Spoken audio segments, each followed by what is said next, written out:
നമസ്കാരം.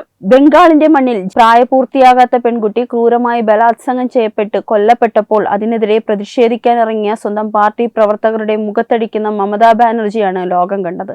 ഇതെന്ത് ഭ്രാന്താണ്? ഒരു ജനനേതാവ് തെരുവിലിറങ്ങി സ്വന്തം അണികളെ തല്ലിച്ചതയ്ക്കുന്നു.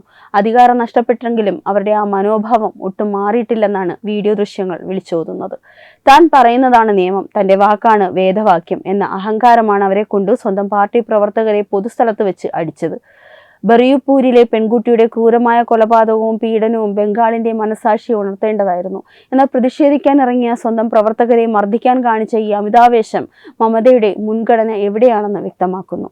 അണികളിലെ അസംതൃപ്തി അടിച്ചമർത്താനുള്ള തന്ത്രമാണിത്. സന്ദേശ് കാലിയിൽ കണ്ടതും കാളിഘട്ടിൽ കണ്ടതും ഒരേ നാണയത്തിന്റെ രണ്ട് വശങ്ങളാണ്. സ്ത്രീ സുരക്ഷയെക്കുറിച്ച് വാചാലമാകുന്ന മമതയുടെ ഭരണത്തിൽ സ്വന്തം പാർട്ടി പ്രവർത്തകരും പോലീസും ക്രൂരതയുടെ പര്യായങ്ങളായി മാറുന്നു. ഇരകൾക്ക് നീതി ലഭിച്ചിരുന്നില്ല. പ്രതിഷേധിക്കുന്നവരെ അടിച്ചമർത്താനാണ് മമതാ ബാനർജി ശ്രമിച്ചിരുന്നത്. ബംഗാളിലെ വിദ്യാഭ്യാസ മേഖലകളിൽ നടന്ന അഴിമതികൾ വിശ്വസിക്കാനാവാത്തതാണ്. പാർത്ഥ ചാറ്റർജിയും അർപ്പിത മുഖർജിയും പിടിക്കപ്പെട്ടപ്പോൾ പുറത്തു വന്നത് കോടിക്കണക്കിന് രൂപയുടെ അഴിമതിയാണ്. അധ്യാപകരുടെ ജീവിതം തകർത്ത് പണം വാരിയ തൃണമൂൽ അണികളെ തല്ലി അടിച്ചമർത്തി തങ്ങളുടെ അഴിമതി മൂടിവെക്കാൻ ശ്രമിക്കുകയാണ്. വിദ്യാഭ്യാസ മേഖലയിൽ വിത്തിട്ട അഴിമതിയുടെ വിളവെടുപ്പാണ് ഇന്ന് ബംഗാളിന്റെ തെരുവുകളിൽ നടക്കുന്നത്. ഒരു നാടിന്റെ ഭാവിയെ വെച്ച് കളിച്ചവർക്ക് എങ്ങനെ അണികളോട് സ്നേഹം കാണിക്കാൻ കഴിയും? അഴിമതിയുടെ പണം കുന്നുകൂട്ടുന്നതിനിടയിൽ അണികൾ വെറും കരുക്കൾ മാത്രമാണ് മമതാ ബാനർജിക്ക്. കോടതി നിർദ്ദേശങ്ങളും ജനാധിപത്യ മര്യാദകളും മമതയ്ക്ക് പുല്ലാണ്. റാലികൾക്ക് കോടതി അനുമതി നൽകിയാൽ പോലും അത് അട്ടിമറിക്കാൻ സ്വന്തം ആളുകളെ ഉപയോഗിക്കുന്നതും പിന്നീട് പോലീസിനെ പഴിചാരുന്നതും മമതയുടെ പഴയ തന്ത്രമാണ്. നിയമത്തെക്കാൾ വലുതാണ് തന്റെ താല്പര്യങ്ങളെന്ന് അവർ ഓരോ പ്രവൃത്തിയിലൂടെയും തെളിയിച്ചുകൊണ്ടിരിക്കുന്നു. ഹൈക്കോടതി പോലും മമതയുടെ അക്രമ രാഷ്ട്രീയത്തെ വിമർശിച്ചിട്ടുണ്ട്. എന്നിട്ടും തിരുത്താൻ തയ്യാറാകാത്ത മനോഭാവം ഒരു ഭരണാധികാരിക്ക് ഒട്ടും ചേർന്നതല്ല. അധികാരത്തിന്റെ ലഹരിയിൽ നിയമത്തെയും കോടതിയും പോലും അവർ അവഗണിക്കുന്നു. ശാരദ ചിട്ടി ഫണ്ട് തട്ടിപ്പിൽ തുടങ്ങി റോസ് വാലി വരെ നീളുന്ന അഴിമതി പരമ്പരകൾ ബംഗാളിലെ ജനങ്ങളെ വലിയ കടക്കണിയിലാക്കി. പാവപ്പെട്ടവരുടെ പണം കവർന്ന ഈ തട്ടിപ്പുകൾക്കെതിരെ ഒരു അന്വേഷണവും കാര്യക്ഷമവുമായി മുന്നോട്ട് കൊണ്ടുപോകാൻ മമത അനുവദിച്ചില്ല. അഴിമതിക്കാരായ നേതാക്കൾക്ക് മമതയുടെ സംരക്ഷണം ലഭിക്കുന്നു. സ്വന്തം അണികളെ മുഖത്തടിക്കുന്ന അതേ കൈകൾ അഴിമതിക്കാരായ നേതാക്കളെ ചേർത്തണയ്ക്കുന്നതിനും മടിക്കുന്നില്ല. ഈ അഴിമതിക്കെതിരെ BJP നടത്തിയ പോരാട്ടമാണ് ബംഗാളിന്റെ മാറ്റത്തിന് വഴിയൊരുക്കിയത്. എതിർ ശബ്ദങ്ങളെ അടിച്ചമർത്താൻ മമത എല്ലാ മാർഗവും ഉപയോഗിക്കുന്നു. BJP പ്രവർത്തകരെ കൊലപ്പെടുത്തുകയും വീടുകൾ തകർക്കുകയും ചെയ്യുന്ന പ്രവണത ബംഗാളിൽ സാധാരണമായിരുന്നു. പ്രതിപക്ഷ പാർട്ടികൾക്ക് റാലി നടത്താനോ ജനങ്ങളുമായി സംസാരിക്കാനോ ഭയപ്പെടേണ്ട അവസ്ഥയായിരുന്നു അന്ന്. ജനാധിപത്യത്തിൽ പ്രതിപക്ഷത്തിന്റെ ശബ്ദമില്ലാത്ത ഭരണം നടക്കില്ല. എന്നാൽ മമത അത് ഇല്ലാതാക്കാൻ ശ്രമിച്ചു. ബംഗാൾ എല്ലാ കാലത്തും കലയുടെയും സാഹിത്യത്തിന്റെയും രാഷ്ട്രീയത്തിന്റെയും നാടാണ്. എന്നാൽ മമതയുടെ ഭരണത്തിൽ ബംഗാളിന്റെ സാംസ്കാരികമായ അന്തസ്സ് നഷ്ടപ്പെട്ടിരുന്നു. റാലികളിലും പൊതുയോഗങ്ങളിലും നടക്കുന്ന അക്രമങ്ങൾ ബംഗാളിലെ ഒരു മാതൃകാ സംസ്ഥാനത്തിൽ നിന്ന് അരാജകത്വത്തിന്റെ കേന്ദ്രമാക്കി മാറ്റിയിരുന്നു. യുവാക്കൾ തൊഴിലില്ലായ്മ മൂലം മറ്റ് സംസ്ഥാനങ്ങളിലേക്ക് പലായനം ചെയ്യുമ്പോൾ ഭരണം അഴിമതിയിൽ മുങ്ങി നിൽക്കുകയായിരുന്നു. ഒരു കാലത്ത് വിദ്യാഭ്യാസത്തിന്റെ ഈറ്റില്ലമായിരുന്ന ബംഗാൾ അക്രമങ്ങളുടെ പേരിൽ മാത്രം വാർത്തകളിൽ നിറയുന്നത് വലിയൊരു ദുരന്തമായിരുന്നു. തെരുവിലിറങ്ങി പ്രതിഷേധിക്കുന്ന സാധാരണ പ്രവർത്തകനെ സ്വന്തം നേതാവ് തല്ലുമ്പോൾ അവിടെ ജനാധിപത്യം മരിക്കുകയാണ് ചെയ്യുന്നത്. പാർട്ടി എന്നത് ഒരു ജനാധിപത്യ സംവിധാനമായിരുന്നില്ല, ഒരു കുടുംബത്തിന്റെ കീഴിലുള്ള സ്വകാര്യ സേനയായി മാറിയതിന്റെ ലക്ഷണമാണിത്. അണികളെ ഭയപ്പെടുത്തിയും മർദ്ദിച്ചും അച്ചടക്കം പഠിപ്പിക്കാമെന്ന് കരുതിയ മമതയുടെ ശൈലി ബംഗാളിനെ ഒരു അടിമത്തത്തിലേക്ക് നയിച്ചു. ചോദ്യം ചോദിക്കാത്ത പ്രതികരിക്കാത്ത അണികളാണ് ഇവർക്ക് ആവശ്യം. ഈ അഴിഞ്ഞാട്ടം അവരുടെ ഉള്ളിലെ ഭയം തന്നെയാണ് വെളിവാക്കുന്നത്. താൻ നഷ്ടപ്പെടുത്തിയ അധികാരം തിരികെ പിടിക്കാൻ കഴിയാതെ വിറളി പിടിച്ച ഒരു ഭരണാധികാരിയുടെ അവസാനത്തെ വെപ്രാളമാണിത്. ഈ സംഭവം വെറും ഒരു വാർത്ത മാത്രമായി കാണേണ്ടതില്ല. തൃണമൂൽ കോൺഗ്രസ് എന്ന പാർട്ടിയുടെ ഉള്ളിലെ ജീർണതയുടെ സാക്ഷ്യം കൂടിയാണിത്. തൃണമൂൽ കോൺഗ്രസിന്റെ ഭരണകാലത്ത് ബംഗാൾ കണ്ടത് അഴിമതിയുടെയും അക്രമത്തിന്റെയും വിസ്ഫോടനമായിരുന്നു. അധ്യാപക നിയമന തട്ടിപ്പ് മുതൽ കോടിക്കണക്കിന് രൂപയുടെ ചിട്ടി ഫണ്ട് തട്ടിപ്പുകൾ വരെ നീളുന്ന അഴിമതിയുടെ കറുത്ത ചരിത്രം മമതയുടെ ഭരണകൂടത്തെ എക്കാലവും വേട്ടയാടും. അഴിമതിക്കാരായ നേതാക്കളെ സംരക്ഷിക്കാനും സർക്കാർ ഖജനാവ് കൊള്ളയടിക്കാനും കൂട്ടുനിന്ന ഭരണകൂടത്തിന് സ്വന്തം അണികളെ തെരുവിൽ തല്ലാൻ ഒരു മടിയുമില്ലാത്തത് സ്വാഭാവികം മാത്രമാണ്.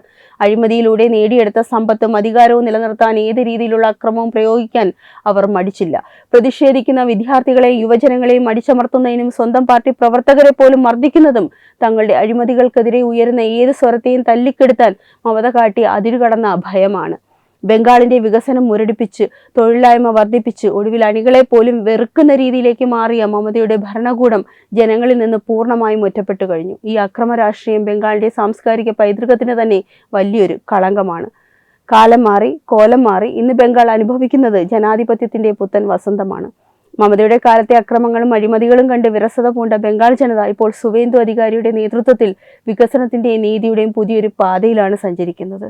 അന്ന് അണികളെ തല്ലി അടിച്ചമർത്തി അധികാരം നിലനിർത്താൻ ശ്രമിച്ചവർക്ക് ഇന്ന് പ്രതിപക്ഷത്തിന്റെ ഇരിപ്പിടത്തിൽ ഇരുന്നു കൊണ്ട് വിലപിക്കാൻ മാത്രമേ കഴിയൂ. തെരുവുകളിൽ അക്രമം അഴിച്ചുവിട്ടവർക്ക് ഇന്ന് വോട്ടിലൂടെ വലിയൊരു മറുപടിയാണ് ജനങ്ങൾ നൽകിയത്. മമതയുടെ കാലത്തെ ഭയാനകമായ ഓർമ്മകൾ ജനങ്ങളുടെ മനസ്സിൽ ഇപ്പോഴും മായാതെ കിടക്കുന്നു.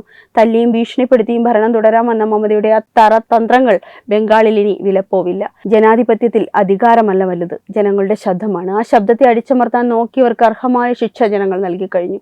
ബംഗാൾ ഇപ്പോൾ മമതയുടെ പഴയ ഭ്രാന്തൻ രാഷ്ട്രീയത്തിൽ നിന്ന് മോചിതമായി വികസനത്തിന്റെയും മാറ്റത്തിന്റെയും ശരിയായ പാതയിലാണ് സഞ്ചരിക്കുന്നത്. അഴിമതിയും അക്രമവും വെറുതെ ജനങ്ങൾ BJPയുടെ വികസന രാഷ്ട്രീയത്തിലേക്ക് ഉറ്റുനോക്കി.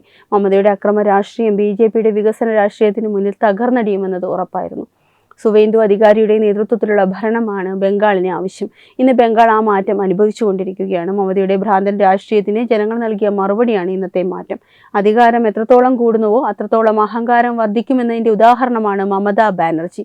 കാലിക്കട്ടിൽ തുടങ്ങിയ ഈ അഴിഞ്ഞാട്ടം അവരുടെ പതനത്തിന്റെ തുടക്കമായിരുന്നു. ജനാധിപത്യത്തിൽ ജനങ്ങളുടെ വിധിയേക്കാൾ വലുതല്ല ആരുടെയും അഹങ്കാരം. സന്ദേശ് ഖാലിയുടെ വേദനയും അഴിമതിയുടെ കെടുതികളും തെരുവിലെ അടിവാങ്ങുന്ന അണികളുടെ കണ്ണീരും വോട്ടായി മാറിയപ്പോൾ മമതയ്ക്ക് മറുപടി ലഭിച്ചു. ബംഗാൾ മമതയുടെ തറവാടല്ല, അത് ജനാധിപത്യത്തിന്റെ കാവൽപുരയാണ്. ഭ്രാന്തമായ ഈ അക്രമം അവസാനിപ്പിക്കാൻ ബംഗാൾ തയ്യാറെടുത്ത് കഴിഞ്ഞു.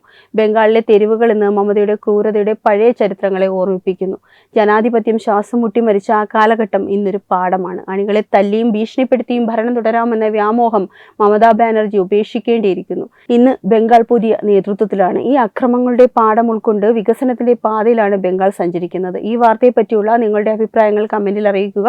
വാർത്തകൾ വേഗത്തിൽ അറിയാനായി ചാനൽ സബ്സ്ക്രൈബ് ചെയ്യുക. വെബ് ഡെസ്ക് തത്തുമൈ ന്യൂസ്. HIV അണുബാധ സന്തോഷപൂർണമായ ഒരു ജീവിതത്തിന് തടസ്സമല്ല. HIV അണുബാധയ്ക്ക് ഫലപ്രദമായ ചികിത്സ ഇന്ന് ലഭ്യമാണ്. ഇതിന് യഥാസമയം അണുബാധ കണ്ടെത്തുന്നതും കാലേക്കൂട്ടി ചികിത്സ നടത്തേണ്ടതും അത്യാവശ്യമാണ്. സൗജന്യമായ ചികിത്സയും മാർഗനിർദ്ദേശങ്ങളും സർക്കാർ ആശുപത്രികളിലെ ERT അഥവാ ഉഷസ് കേന്ദ്രങ്ങളിൽ ലഭ്യമാണ്. ആരോഗ്യ സംരക്ഷണം ഓരോരുത്തരുടെയും ഉത്തരവാദിത്തമാണ്. വിട്ടുവീഴ്ചയില്ലാത്ത നിലപാടുകളുമായി ദേശീയതയുടെയും സമാജത്തിൻ്റെയും ശാക്തീകരണത്തിനു വേണ്ടി തത്വമയിയുടെ ജൈത്രയാത്ര തുടരുകയാണ്. യൂട്യൂബിൽ മാത്രം തത്വമയിക്ക് 10 ലക്ഷം സബ്സ്ക്രൈബേഴ്സിലേക്ക് എത്താൻ ഏതാനും ചുവടുകൾ മാത്രമാണ് ബാക്കി. മറ്റ് സോഷ്യൽ മീഡിയ പ്ലാറ്റ്ഫോമുകളിലും തത്വമയിയുടെ നിറസാന്നിധ്യം തുടരുകയാണ്. ഈ അവസരത്തിൽ ഞങ്ങൾക്ക് നിങ്ങളോടുള്ള അഭ്യർത്ഥന ഞങ്ങളോടൊപ്പം നിൽക്കുക എന്നുള്ളതാണ്. നിങ്ങൾ ഉപയോഗിക്കുന്ന ഏത് സോഷ്യൽ മീഡിയ പ്ലാറ്റ്ഫോം ആണെങ്കിലും ഞങ്ങളുടെ വരിക്കാരാകുക, ഞങ്ങളെ സബ്സ്ക്രൈബ് ചെയ്യുക. നിങ്ങളുടെ സുഹൃത്തുക്കളിലേക്ക് തത്വമയിയുടെ ഈ സന്ദേശം പ്രചരിപ്പിക്കുക. ഞങ്ങളോടൊപ്പം നിൽക്കൂ, രാഷ്ട്രത്തോടൊപ്പം നിൽക്കൂ, ദേശീയതയ്ക്കൊപ്പം സഞ്ചരിക്കൂ.